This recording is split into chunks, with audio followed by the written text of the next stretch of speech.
This news update is brought to you by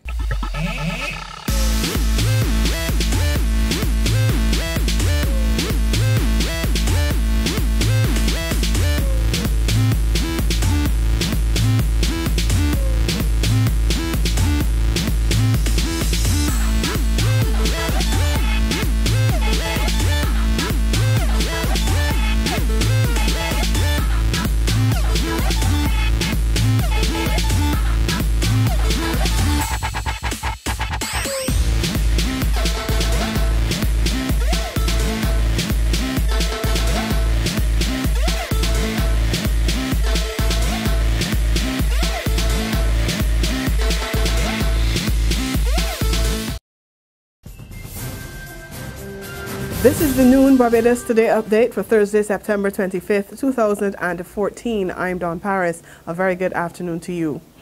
It's day 2 of work to rule action at the Weymouth headquarters of the United Commercial Auto Works Limited, U.C.A.L. Shop steward Richard Newton tells Barbados Today they've not received any word from the managing director, Frederick Gittins, about their unpaid wages and outstanding back pay. The workers have clocked in, but they won't be lifting a tool until their demands are met. A team of workers is presently meeting with top officials of the Barbados Workers Union to discuss the way forward. Heated exchanges as key players in the Crop Over Festival met with top officials of the National Cultural Foundation to review the rules for next year's calypso competitions.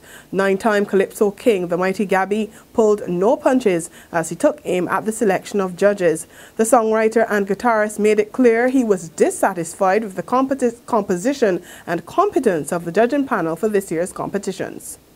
One of the reasons that we have problems in our competitions is judges who should not be judges.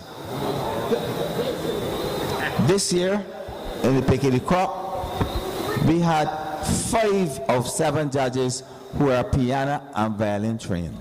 Organ. That is a monumental mistake. We cannot have that nonsense happening again, right? Secondly, same sweet soca and all those other competitions, plastic bag and big ivory were the only 2 people singing in key. All the rest out of key, and CF judges obviously had to know that they were out of key from every sense. Barbados is being warned not to make the same mistakes as Jamaica when it comes to engaging the International Monetary Fund. Head of Jamaica's Independent Oversight Committee on that country's program, Ralston Hyman, says the island waited too late to seek IMF help. He said Jamaica experienced similar fears as people here who view the IMF as the boogeyman, even though it was confronted with a huge current account deficit. When we approached the IMF, we took a standby agreement. So it's like shock treatment. So you're ill, you take long to go to the doctor, then you go, it's emergency surgery. Now that agreement was so onerous that we could not successfully navigate the agreement. It broke down only after 2 quarters. That had a negative impact on Jamaica's reputation within the multilateral community. And when we went back, it took us longer because the multilateral community was reluctant to engage us. Now we have been successful in getting a longer-term agreement because we see that this is a structural problem that needs a longer-term agreement. So it's a matter of being pragmatic. Well, some Barbadian children may not be getting adequate nutrition. According to a report prepared by the United Nations Children's Fund and the Barbados Statistical Service, some children are underweight, a few of them severely so. The Multiple Indicator Cluster Survey says 3.5% of children are moderately underweight, while more than 1.5% are classified as severely underweight. Additionally, less than 10% of children are too short for their age. Social Care Minister Steve Blackett says it's worrying and he calls for the action necessary to reverse the situation. Clearly, these results suggest the government, along with other stakeholders in the private sector, civil society and the NGO community, must collaborate and work assiduously in combating these challenges facing our children. This must be seen as a community effort where we as a society continue to support parents, guardians, and the work of the Ministries of Health and Education in the care, nutrition, and nurturing of our children.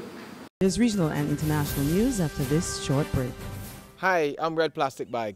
Anyone who knows me knows I don't like cold.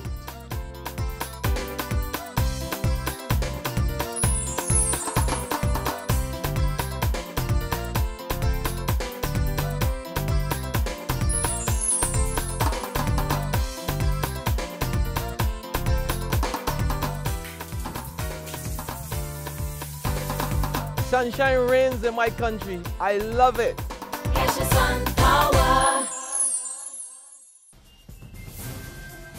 To St. Vincent now, where 2 Nigerian students are in quarantine after they could not prove that they were Ebola-free. The duo failed to produce medical certificates on arrival in the country last week, and they're now in isolation in an apartment in the All Saints University, where they were scheduled to attend classes in the medical faculty. Chief Immigration Officer Stanford Hamilton says the students who've been visited by health officials will remain in quarantine until a flight is available for them to be repatriated or until they're tested for the virus.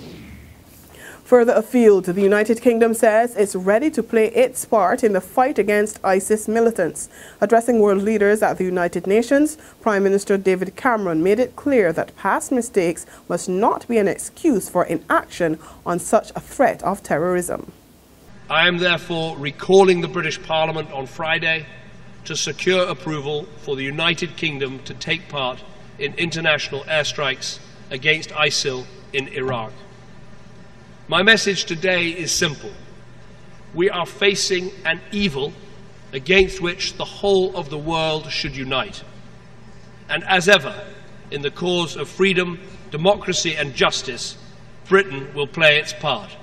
And that's where we end our Noon Barbados Today update. We'll be back again at 6 this evening. Until then, remember to log on to www.barbadostoday.bb, subscribe to our e-paper and our email updates, and better yet, like us on Facebook. You can also catch us on Izumi Media in bus terminals or on Screenplay at supermarkets and gas stations near you to get all the latest news and sports.